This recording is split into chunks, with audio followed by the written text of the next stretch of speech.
नमस्कार, बहुत स्वागत है। मैं हूं आपके साथ भावना शर्मा। कर्क राशि वाले लोगों के लिए जुलाई का पूरा महीना कैसा रहेगा, इसी के बारे में हम इस वीडियो में बात करेंगे।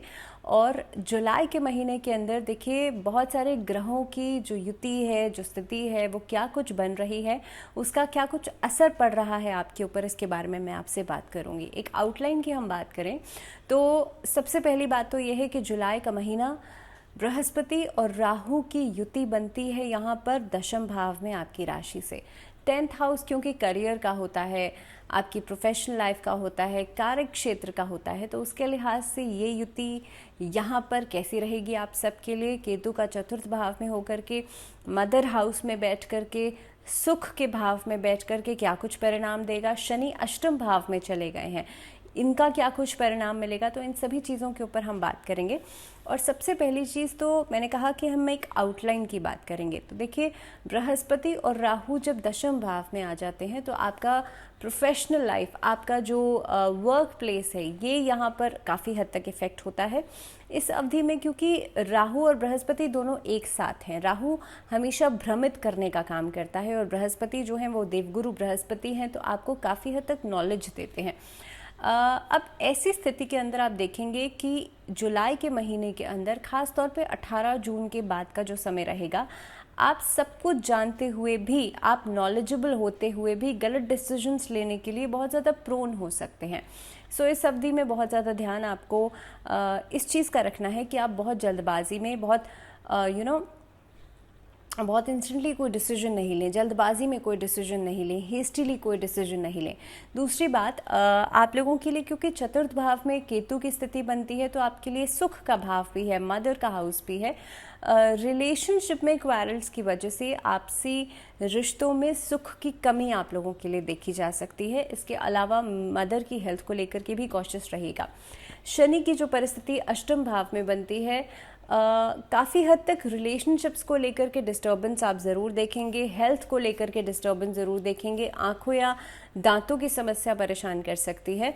तो इस तरह की चीज़ें जो हैं वो कहीं ना कहीं पे आप लोगों के लिए परेशानी का कारण बन सकती है। पंचम और दशम भाव के स्वामी मंगल की जो स्थिति बनती है, हालांकि पारिवारिक जीवन में आपकी बातों की जो साख है वो बेहतर करेगी, ससुराल पक्ष से आपके रिश्ते बेहतर कर सकती है। इस अवधि में आप लोग देखेंगे कि काफ़ी हद तक पुराने झगड़े, पुराने वाद विवाद या फिर कोर्ट कचहरी के मामले जो है वहाँ पर आपकी जीत जो है वो दिखाई देती है। अब एक एक करके मैं हर एक एस्पेक्ट की बात करूंगी आप लोगों से। सबसे पहले हम आपके करियर फ्रंट की बात करेंगे, आपके वर्क प्लेस की बात करेंगे। सो प्रोफेशनली अगर देखा जाए तो ये महीना जो है आप लोगों के लिए काफ़ी हद तक दबाव इनिशियल फेज़ में आपके ऊपर रहेगा, वर्कलोड रहेगा, बर्डनाइज आप खुद को करेंगे। लेकिन धीरे धीरे जैसे जैसे करके आप महीने में आगे बढ़ते चले जाएंगे, आपका हार्डवर्क बढ़ेगा, आपका आउटकम्स बढ़ेंगे और ख़ास तौर पे किसी उच्च पद की प्राप्ति ये महीना आपको करवा सकता है। इस अवधि में आप अपने लक्ष्य को साध करके चलेंगे, लेकिन ये सब चीज़ें पॉसिबल कब होंगी? लगभग 13 से 15 जून के बाद पॉसिबल हो पाएंगी। उससे पहले कहीं ना कहीं पे डिस्ट्रैक्शंस ही नज़र आती हैं। इस अवधि में अच्छी नौकरी पाने के लिए हो सकता है डिसीजन पहले से ही कर लें। दैट मीन्स पुरानी नौकरी छोड़ने का डिसीजन, जो फैसला है वो आप पहले से ही कर लेंगे। सो देखिए, दो नाव में पैर रखना इस अवधि में बिल्कुल भी बढ़िया नहीं रहेगा। तो एक समय पर एक ही चीज़ को फोकस, उस पर लक्ष्य बना करके चलिएगा। और जैसे मैंने अभी अभी कहा कि आप लक्ष्य को साध करके चलेंगे तो ये वाली टेंडेंसी धीरे धीरे करके आएगी। तो महीने की शुरुआत में कहीं ना कहीं पे डिस्ट्रैक्शन ज़रूर रहेंगी।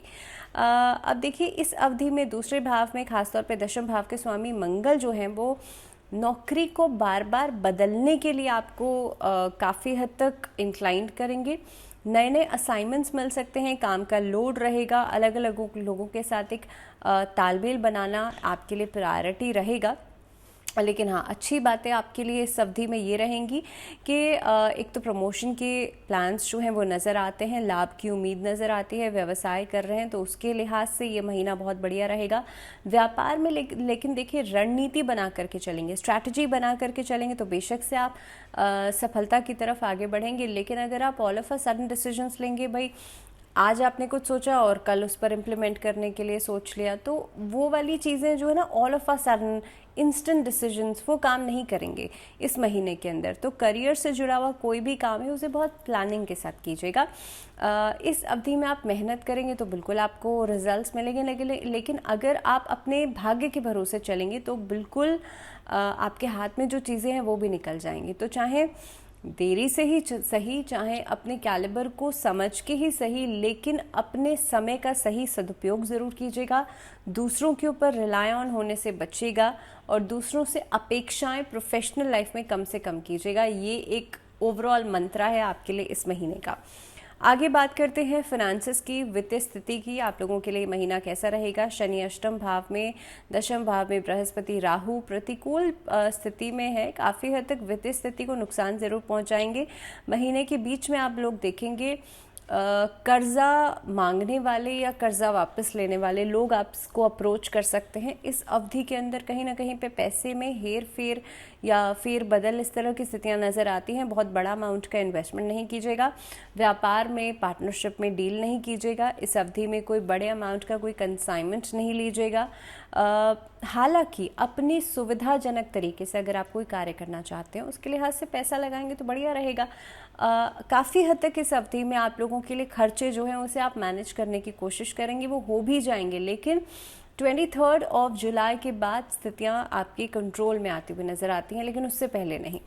तो आप लोगों के लिए अगर मैं ओवरऑल बात करूं तो किसी नए व्यवसाय की अगर आप शुरू करने की कोशिश कर रहे हैं, नए किसी काम को शुरू करने की कोशिश कर रहे हैं, तो उसके लिहाज से महीना अच्छा है। लेकिन आपके लिए थोड़ा सा अगर आप एक चीज़ पर फोकस करके चलेंगे तभी आपके लिए बेहतर रहेगा। और पार्टनरशिप्स इस महीने में बहुत ज़्यादा फ्लरिशिंग नहीं रहेंगी। स्वास्थ्य के नज़रिए से देखा जाए तो देखिए, चौथे भाव में केतु की उपस्थिति बनती है, सुख सुविधाओं में कमी लेकर के आएगी। इस अवधि में मदर की हेल्थ को लेकर के भी धन खर्च हो सकता है। थोड़ा सा उनका स्वास्थ्य को लेकर के भी सतर्क रहेगा। अष्टम भाव में शनि और ख़ास तौर पे दूसरे भाव पर इसकी दृष्टि जब पड़ रही है तो दांतों में समस्या, डेंटल इश्यूज हो सकते हैं, आँखों में समस्या हो सकती है और ख़ास तौर पे आइज़ इन्फेक्शन होने के चांसेस जो हैं वो ज़्यादा बनते हैं। इस अवधि में पैरों में दर्द की समस्या लगभग 18 जून के बाद आप लोगों के लिए देखी जा सकती है। मंगल दूसरे भाव में है और ये जो स्थिति बनती है वो बहुत लंबे समय तक के लिए किसी बीमारी को टिकने नहीं देगी। तो बहुत लॉन्ग ड्यूरेशन में नहीं रहेंगी, लेकिन हाँ छोटी छोटी समस्याएं बार बार आपके लिए आ सकती हैं। आप लोगों को नियमित रूप से महामृत्युंजय मंत्र का जाप करना चाहिए। बात करते हैं रिश्तों की, बात करते हैं व्यक्तिगत संबंधों की। तो आप लोगों के लिए वैवाहिक जीवन में इनिशियल फेज जो रहेगा, लाइक फर्स्ट हाफ जो रहेगा, उसमें आपको टकराव की स्थितियां झेलनी पड़ सकती हैं। आपस में आपके और स्पाउस के बीच में कहीं ना कहीं पे छोटी छोटी बातों को लेकर के क्लैशेस उठ सकते हैं। शनि का अष्टम भाव में होना और ख़ास तौर पर देखिए जो गुरु की स्थिति बनती है वो बहुत अच्छी नहीं है। मैरिज के अंदर छोटी छोटी बातों को लेकर के जो कॉन्फ्लिक्ट्स हैं वो बड़ी समस्या पैदा कर सकते हैं। तो आपको सिर्फ और सिर्फ इस चीज़ का ध्यान रखना है कि समय को आप निकलने दीजिए। जितना आप समय को निकालेंगे उतना ही आपके लिए बेहतर रहेगा, क्योंकि धीरे धीरे करके चीज़ें रिजॉल्व आउट हो जाएंगी। जो लोग अभी न्यूली वेड हैं, नई मैरिज हुई है, उनके लिए एडजस्टमेंट इश्यूज़ बहुत सारे नज़र आते हैं। आप लोगों को कोशिश ये करनी चाहिए कि इस अवधि में आप नियमित रूप से भगवान शिव और माँ पार्वती की आराधना ज़रूर करें। आप उनको पीले रंग के पुष्प ज़रूर अर्पित करें। पीले रंग के पुष्पों से आप उनका गठबंधन ज़रूर करें, उससे आपका जुपिटर मजबूत होगा। जो लोग खास तौर पे अभी शादी करने के बारे में सोच रहे हैं, प्लानिंग कर रहे हैं, उनके लिए प्लान बनते हुए नज़र आते हैं। इस अवधि में शुक्र से संबंधित जो स्थिति बनती है वो आपकी लव रिलेशनशिप्स को स्ट्रॉन्ग ज़रूर करेगी। आपस में प्यार, प्रगाढ़ता बढ़ेगी, कंपैटिबिलिटी, और काफ़ी हद तक आप किसी को प्रपोज कर सकते हैं फॉर मैरिज। आगे बढ़ते हैं, बात करते हैं अब पारिवारिक जीवन की। तो पारिवारिक जीवन के लिहाज से अगर देखा जाए तो देखिए, जो पहला 15 दिन रहेंगे आपके लिए वो समस्या लेकर के आएंगे, घर परिवार में अशांति लेकर के आएंगे। आपस में सहयोग वाली जो समस्या है ना वो ज़रूर देखने के लिए मिलेगी, लेकिन धीरे धीरे करके चीज़ें सॉर्ट आउट होती चली जाएंगी। और आपके घर के जो छोटे बच्चे हैं ना उनके साथ आप ज़्यादा से ज़्यादा समय बिताएंगे। मदर की हेल्थ को लेकर के, जैसे मैंने अभी कहा था, क्योंकि केतु की स्थिति चतुर्थ भाव में बनने की वजह से मदर की हेल्थ को लेकर के आप ज़्यादा कंसर्न रहेंगे।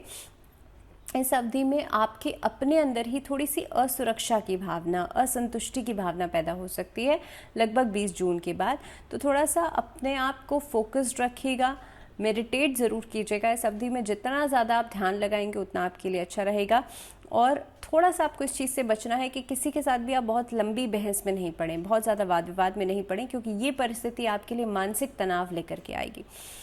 अगर मैं बात करूं एजुकेशन की, शिक्षा की बात करी जाए, तो देखिए शिक्षा से संबंधित कोई अच्छी खबर आपको मिल सकती है। जो स्टूडेंट्स हैं वो हाई स्कोरर्स रहेंगे इस अवधि के अंदर। ये महीना काफ़ी कुछ दे करके जा सकता है। अगर आप पीएचडीज़ या हायर एजुकेशन के लिए बाहर जाना चाहते हैं तो उनके लिए अभी इस समय पर प्लान्स बनते हुए नज़र आते हैं। काफ़ी हद तक आप लोग देखेंगे कि आपके लिए वीज़ा प्रोसेसिंग्स आगे बढ़ेंगी और ख़ास तौर पे कोई महत्वपूर्ण फ़ैसला आप लोग ले सकते हैं। जो लोग इस अवधि में लेक्चरर्स या प्रोफेसर्स या किसी भी तरह के कॉम्पिटिटिव एग्ज़ाम की तैयारी कर रहे हैं, उनके लिए भी समय बेहद खास नज़र आता है। इस अवधि में करना सिर्फ आपको ये है, ओम सोम सोमाय नमः इस मंत्र का जाप नियमित रूप से ज़रूर कीजिएगा। भगवान शिव की उपासना ज़रूर कीजिएगा। जिन लोगों को हेल्थ इश्यूज़ बहुत ज़्यादा रहते हैं, महामृत्युंजय मंत्र का जाप नियमित रूप से कर सकते हैं। इसके साथ साथ ही फिनेंसेस में अगर दिक्कत है बहुत ज़्यादा, गन्ने का रस आप शिवलिंग पर अर्पित कीजिएगा और नमः शिवाय का जाप कीजिएगा। इसके अलावा अगर आपकी कोई भी मनोकामना है आप पूरी करना चाहते हैं तो उसके लिए बेलपत्र पर आप कोशिश करें, बेलपत्र ले लीजिए, उस पर चंदन से तिलक कीजिए और उसके बाद एक एक बेलपत्र, यानी कि जितनी आपकी उम्र है ना, एक एक बेलपत्र नमः शिवाय का जाप करते हुए आपको शिवलिंग पर चढ़ाना है। आप देखेंगे आपकी मनोकामना बहुत जल्द पूरी होगी। इसी के साथ इस वीडियो में फ़िलहाल इतना ही। मुझे दीजिए इजाज़त, लेकिन जुड़े रहिए चैनल के साथ। नमस्कार।